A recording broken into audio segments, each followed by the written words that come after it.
महंगाई का मीटर थम नहीं रहा। पेट्रोल डीजल के बाद अब सीएनजी के दाम भी बढ़ गए हैं। इस बार सीएनजी की कीमतों में 2 रुपए प्रति किलोग्राम की बढ़ोतरी हो गई। सीएनजी के दाम बढ़ने से कई शहरों में सीएनजी वाहनों का खर्च बढ़ सकता है, पब्लिक ट्रांसपोर्ट पर इसका असर पड़ सकता है।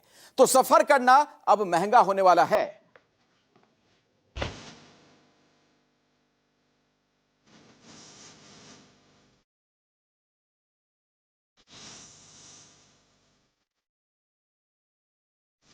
आम आदमी पर महंगाई की चौतरफा मार पड़ रही।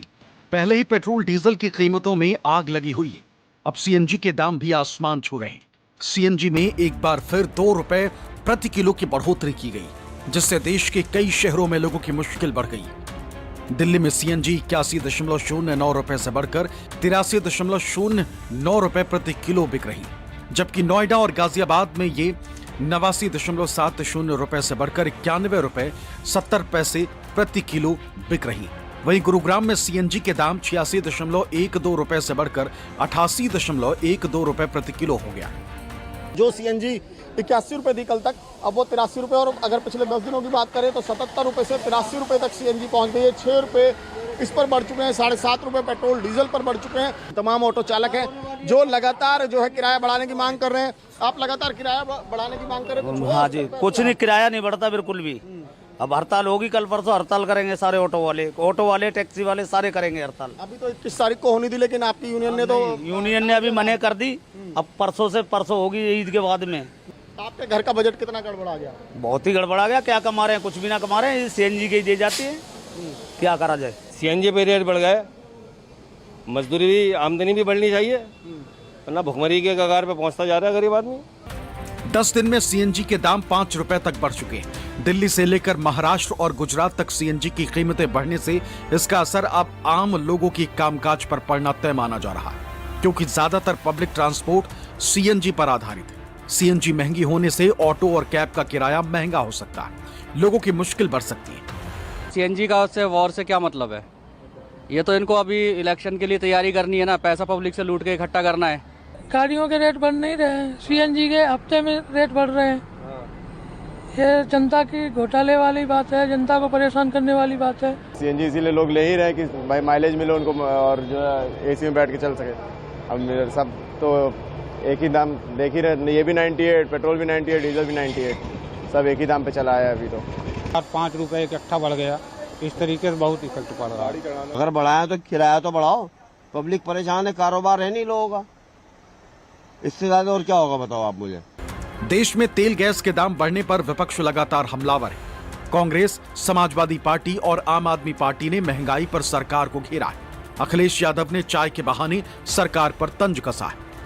अगर 10-12 रुपए सब बढ़ता है तो इसका मतलब ये है कि मोदी जी इसके ऊपर ध्यान नहीं देना चाहते हैं और मुल्क को बर्बाद करना चाहते हैं, और हमेशा ये कहते हैं कि मैं सब कुछ मुल्क के लिए कर रहा हूँ, मैं ये कर रहा हूँ, मैं त्याग कर रहा हूँ। अरे लोग यहाँ मर रहे हैं। हमारे तमाम समाजवादी ये समझ ही नहीं पा रहे हैं कि डॉलर ऊपर जा रहा है, इसका मतलब क्या समझें। हम तो इतना ही समझ रहे हैं कि जितना डॉलर ऊपर जाएगा उतनी चाय महंगी हो जाएगी। जब डॉलर सस्ता था तो चाय सस्ती थी। अब आपसे पूछें कि 40 का डॉलर था, 45 का था, तब चाय कितने की थी? कितने की थी चाय बताइए? 2 रुपए की। और आज चाय कितने की है बताइए आप? तो जितना डॉलर ऊपर जाएगा उतनी चाय महंगी हो जाएगी। आम लोगों को समझाने के लिए यही हमारे पास फार्मूला है। पूरे देश के अंदर तमाम खाने पीने की चीज़ें हों, कैब हो, ऑटो हो, सब चीज़ों के दाम बढ़ते जा रहे हैं, और उसका मेन कारण ये है कि सरकार रूस और ईरान से तेल नहीं खरीद रही। अमेरिका के दबाव में सरकार जो है इन दोनों देशों से तेल नहीं खरीद रही, जिसके कारण ये दाम बढ़ रहे हैं। सरकार का तर्क है कि तेल गैस की कीमतों को बढ़ाने के पीछे तेल कंपनियों को हो रहा घाटा है। पश्चिम एशिया संकट से तेल गैस के दाम अंतर्राष्ट्रीय बाजार में चरम पर है, लेकिन फिर भी सरकार कीमतों में मामूली बढ़ोतरी कर रही है। जहां अमेरिका ऐसे देश में 80-90% की वृद्धि हुई है, जहां पाकिस्तान से उसमें 70% की वृद्धि हुई है, पेट्रो पदार्थ में। भारत में भी तो 4-5% की वृद्धि भी है, नहीं होनी चाहिए थी, इसके समर्थक हैं। लेकिन इन परिस्थितियों में भी प्रधानमंत्री जी किस प्रकार से प्रबंधन कर रहे हैं अपने नागरिकों के लिए, यह प्रशंसनीय है। ईरान और अमेरिका के युद्ध को लेकर के तेल की आमद नहीं हो पा रही है, तो अंतर्राष्ट्रीय बाजार में जब तेल का दाम बढ़ रहा है तो यहाँ भी तेल का दाम बढ़ रहा है, सीएनजी का दाम बढ़ रहा है, अपने से थोड़ा बढ़ रहा है। 15 मई के बाद से ही पेट्रोल, डीजल और सीएनजी के दाम लगातार बढ़ रहे हैं। ऐसे में इसका असर अब धीरे धीरे रोजमर्रा के सामानों की कीमतों पर भी पड़ सकता है। महंगाई आने वाले दिनों में आम आदमी की कमर तोड़ सकती है। दिल्ली से विमल कौशिक का रिपोर्ट, न्यूज़ 24।